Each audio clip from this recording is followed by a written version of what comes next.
If I give you some numbers like this and say that this sequence of numbers goes till there are 30 terms, can you find what the 19th and the 23rd terms in this will be? There's one surefire way to do it. Just extend the sequence all the way till 30 terms. And how will you extend the sequence? You will notice a pattern. The pattern here is, the jump size is 3, 3, 3. So you will trust that that's what this person is telling you, that keep jumping size 3.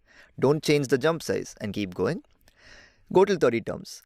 Then you can go see which was the 19th term, which was the 23rd term. That method will surely work. In this case, because it's 30 terms, it will only take you a few minutes. But if this were, 3,000 terms and you want to find the 1900th term, that's going to be much harder, at least much more boring. So we have to figure out a clever way to do this. And the first thing we saw was the jump size is a constant.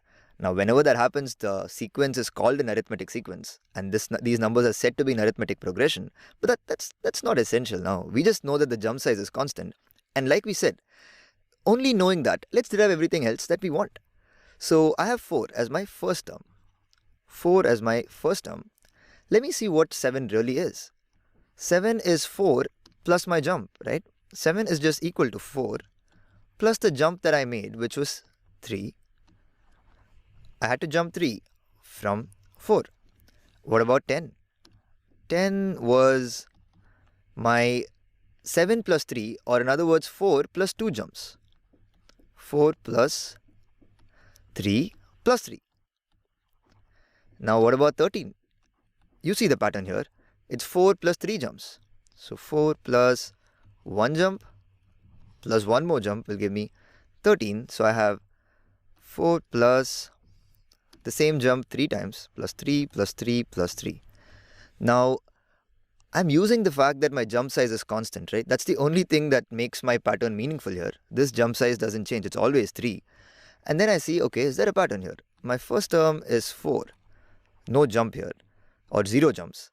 My second term has 1 jump of 3. My third term has 2 jumps of 3. My fourth term has 3 jumps of 3. Then I go, okay, what I already saw the pattern, so what term do you want? You can give me any term and now we can find the answer, right? 19th term, sure. That's going to be 4 plus, what is it going to be? For 3 it was 2, for 4 it was 3, so I need 18 jumps. 18 jumps of 3. Pause for a moment and convince yourself, right?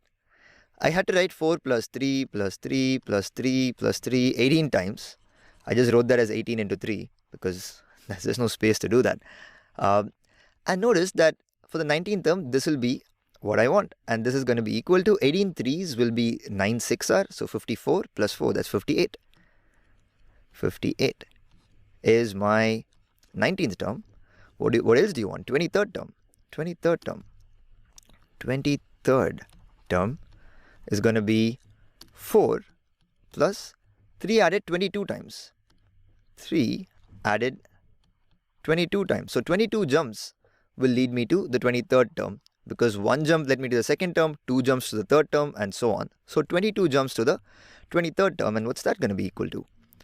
66 plus 4, which is 70,